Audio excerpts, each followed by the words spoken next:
Donc, nous avons l'équipe G2, Code de gestion des ressources humaines au niveau collégial.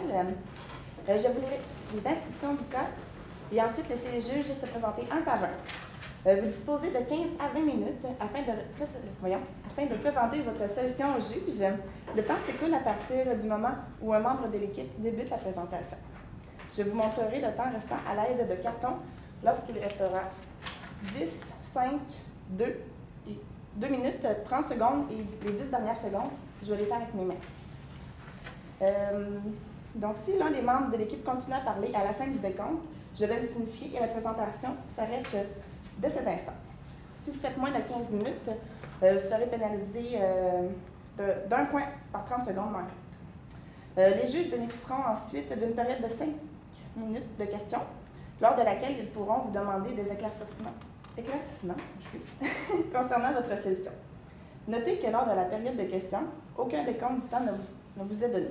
Mais si un membre de l'équipe est en train de parler lorsque le compteur affiche 5 minutes, il est autorisé à terminer sa réponse. Les juges peuvent maintenant se présenter.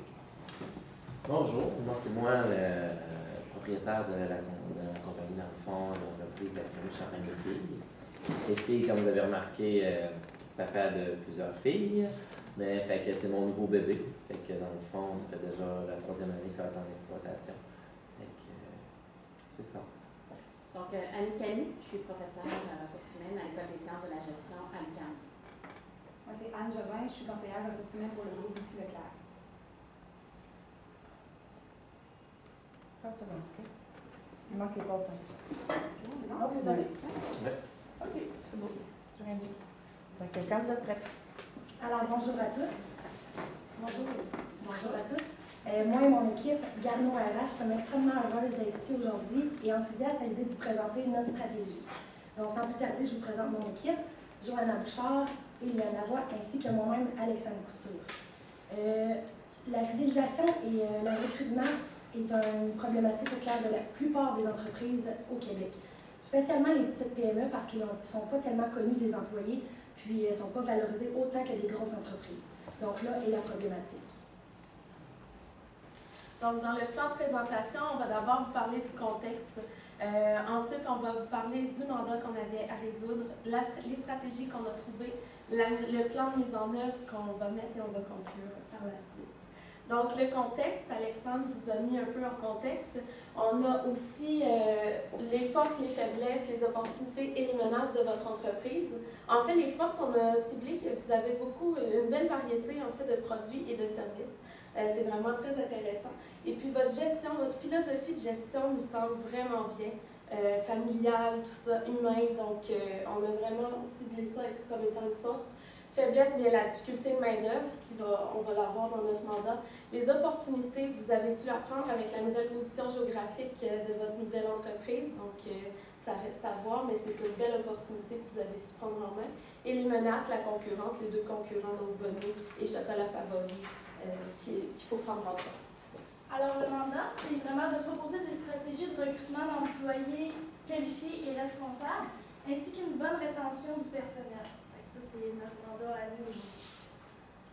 Donc, nous, ce qu'on retire de la problématique actuelle, c'est que ça touche principalement le gestionnaire, parce qu'il est continuellement en train d'être dans le processus de recrutement, de formation de ses employés, ce qui prend beaucoup de temps. Ça touche aussi les employés, parce qu'on sait qu'être dans une atmosphère que le roulement d'employés est, à cause que c'est saison estivale aussi, c'est pas une atmosphère tellement positive pour les employés. On ne peut pas créer de liens, l'atmosphère est moins bonne.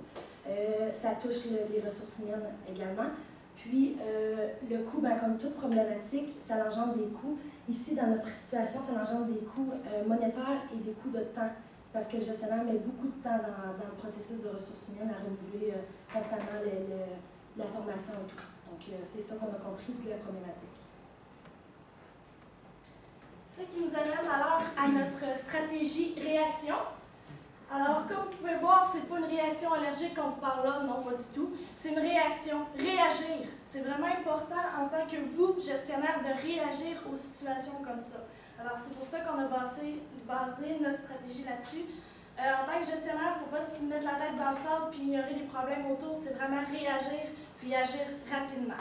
Alors, c'est là-dessus que nous, on a basé notre stratégie. On va vous présenter notre stratégie divisée en 3 volets. Donc, qui va-t-on chercher, comment on va aller les chercher et comment on va les garder. Donc, d'abord, notre stratégie réaction numéro 1, RH et action, on veut vraiment cibler une stratégie qui est multigénérationnelle. Donc, réaction, pensée à multigénération. D'abord, les baby boomers. Oui, c'est ça. Fait qu'on va chercher la force de chaque tranche d'âge, autrement dit. Les baby boomers, c'est des personnes qui ont beaucoup de temps libre.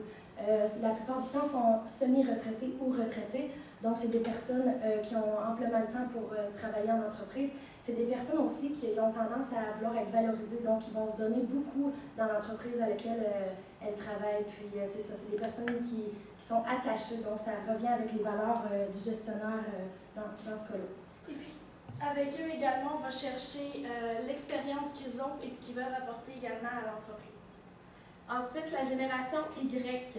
Ça peut être du monde scolarisé, mais en fait, ce qu'on veut, c'est vraiment aller rechercher vos valeurs familiales puis les transposer dans le recrutement.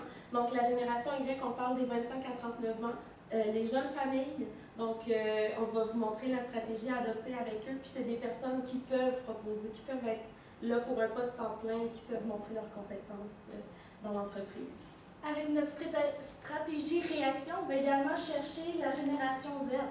Ce qui est avantageux avec cette génération-là, c'est qu'on va chercher pour vos temps partiels l'été, qui est d'un emploi saisonnier, on peut aller chercher les jeunes qui veulent rentrer sur le marché du travail, qui sont dynamiques, qui ont envie de travailler. Alors ça, c'est vraiment une plus-value pour votre entreprise. Et on va également chercher les jeunes diplômés, comme par exemple les jeunes en technique de gestion de commerce, qui sont également très bien adaptés au programme, que ce soit au niveau du service à la clientèle, de gestion.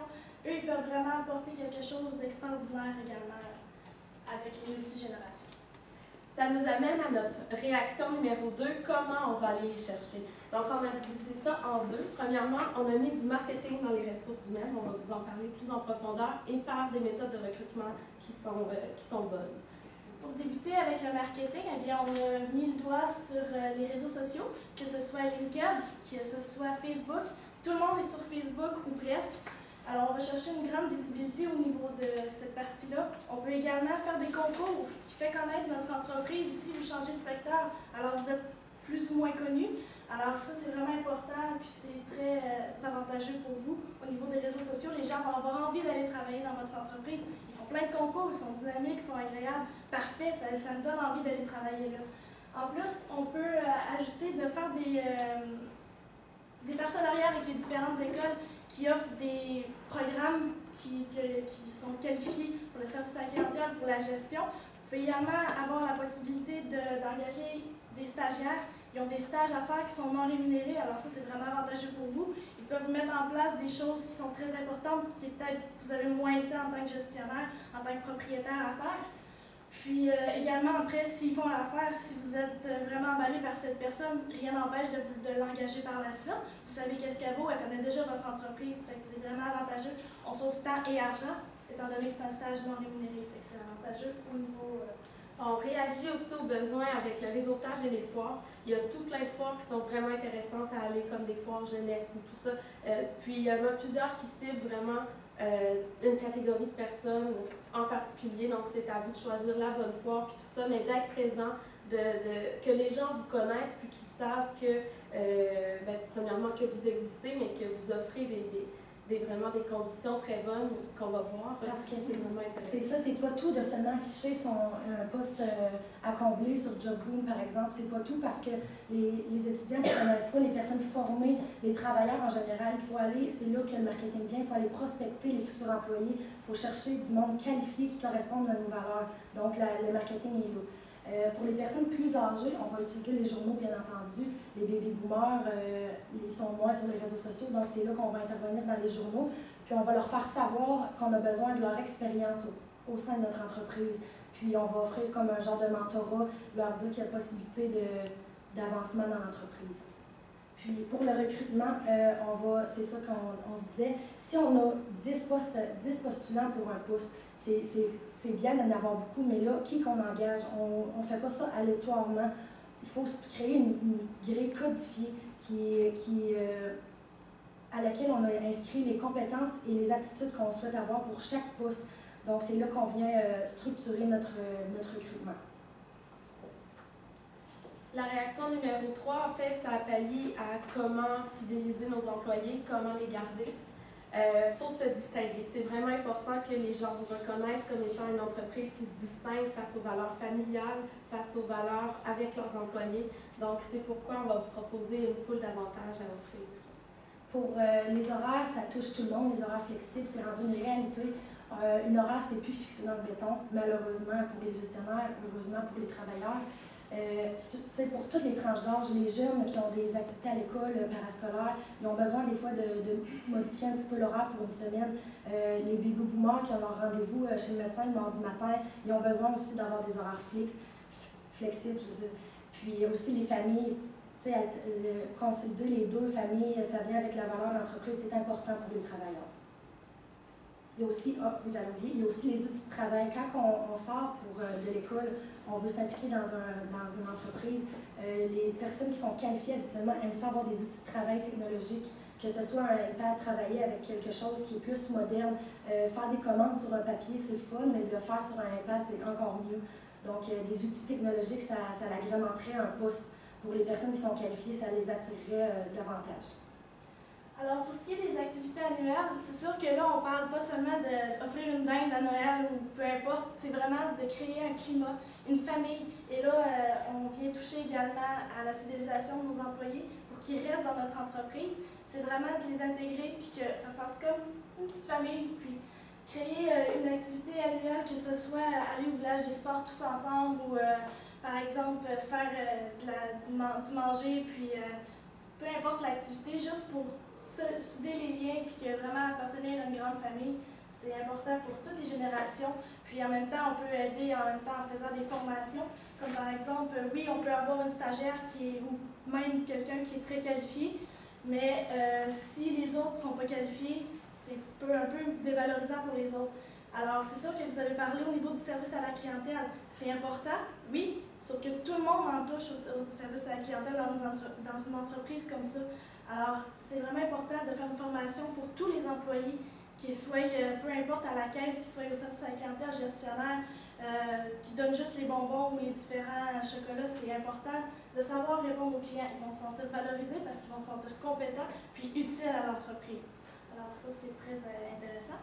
Également, la possibilité, on est convaincu qu'avoir une salle de jeu, une petite salle de jeu pour justement vos enfants, vous avez des filles qui sont en bas âge, que ce soit pour vous ou pour qu'eux s'amusent, c'est important.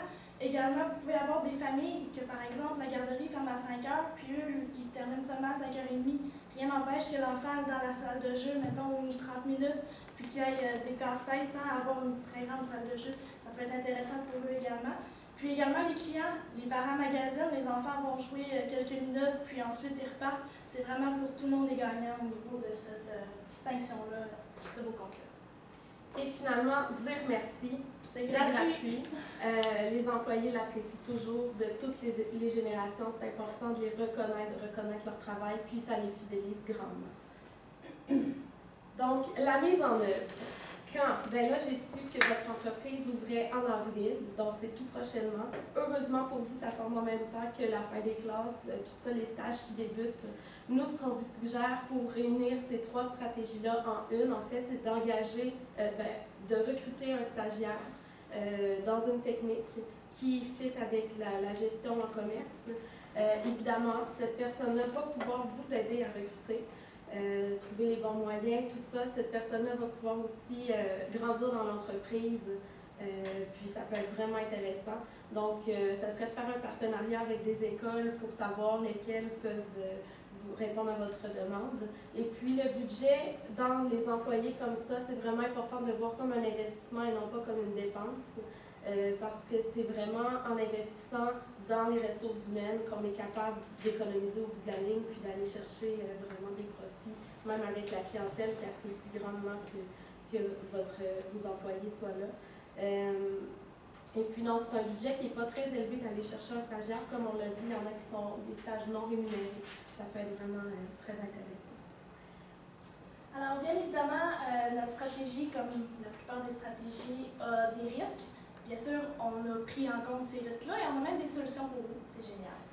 Alors, il peut arriver des conflits entre les générations, c'est sûr.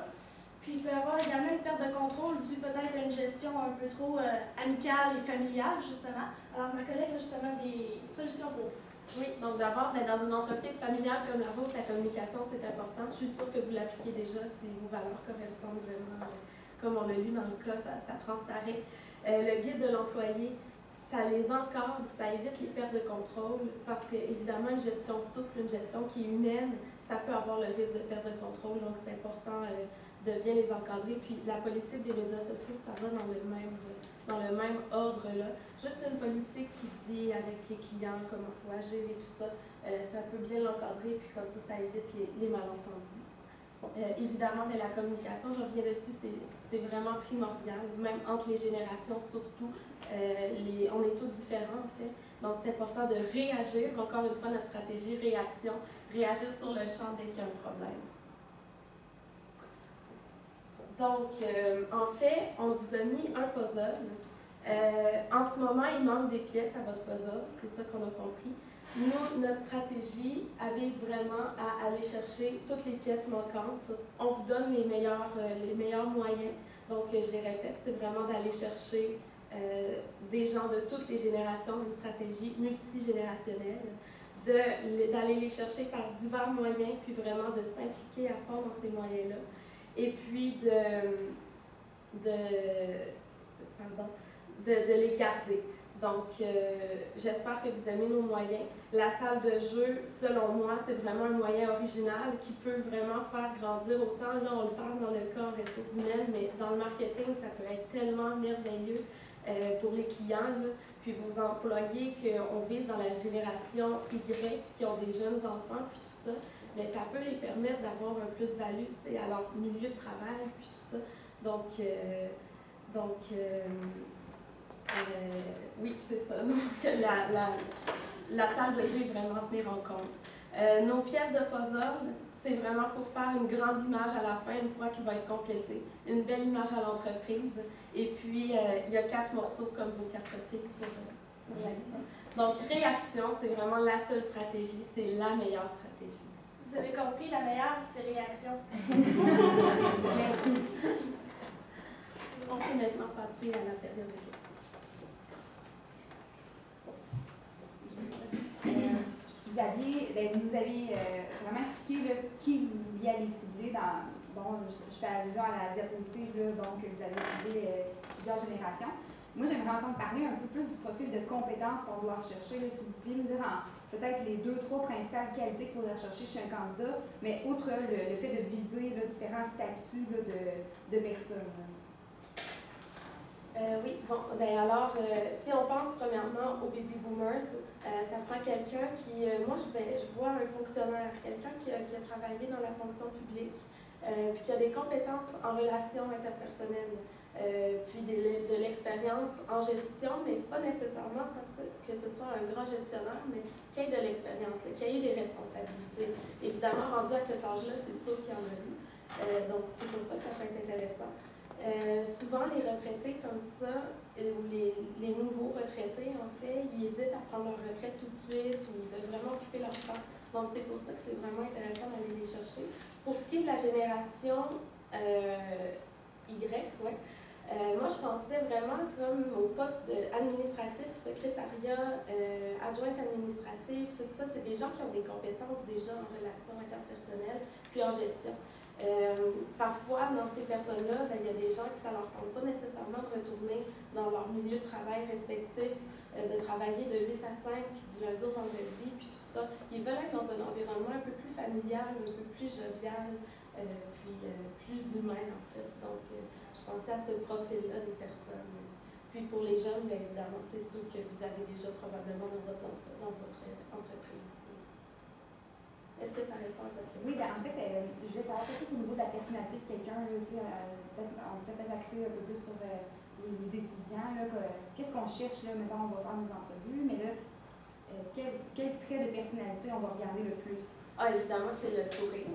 Une entreprise familiale se doit d'avoir des personnes qui travaillent là, qui sont souriants. Il faut qu'ils soient humains, il faut qu'ils soient dynamiques. puis aussi qui se démarquent par juste leur prestance. On sait tout de suite ça. On vous a parlé de la grille, bien dans la grille, c'est vraiment intéressant d'ajouter un point qui parle de ça, de la personnalité. Puis la personnalité, bien, ça se démarque, ça peut se démarquer par des réalisations scolaires comme le théâtre, des choses comme ça qui font en sorte que la personne est à l'aise avec le public. Mais ça peut aussi être vraiment dans la personnalité, l'attitude qu'on voit dès les premiers instants. Merci. Bien, moi, je fais un petit peu de pouce là-dessus, c'est-à-dire que dans la quantification que vous avez fait des différentes générations, tout ça, est-ce que c'était vraiment dans une visée pour voir tous les postes de façon différenciée, ou il y avait certains profils ou certaines générations qui étaient plus peut-être pour certains postes?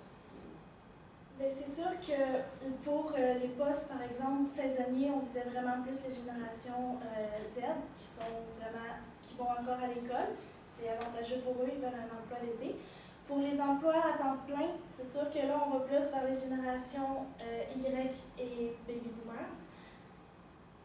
C'est bon. Y et Baby Boomer, parce que eux, oui, ils peuvent vouloir un emploi à temps partiel, c'est sûr, mais également, ils veulent avoir 40 heures semaine ou moins pour avoir quelque chose à vivre. C'est sûr que les baby boomers peuvent avoir également un temps partiel. Ils sont semi-retraités, ils veulent continuer à travailler tranquillement, mais ils veulent prendre le temps de vivre, alors ça peut être possible aussi pour eux. Si je peux ajouter à cette question-là aussi, c'est qu'on veut vraiment aller chercher diverses compétences. On veut aller chercher l'expérience d'une certaine catégorie de personnes, la volonté d'une autre, et puis le besoin de la dernière des plus jeunes, en fait, qui veulent travailler, mais qui ne sont pas tellement disponibles. Donc, c'est vraiment pour pallier à tous les besoins de l'entreprise. Ça peut être aussi par rapport aux compétences de la dernière. Si on va chercher les jeunes diplômés, ils sont compétents, ils savent de quoi ils parlent. Fait que, ça peut être avantageux.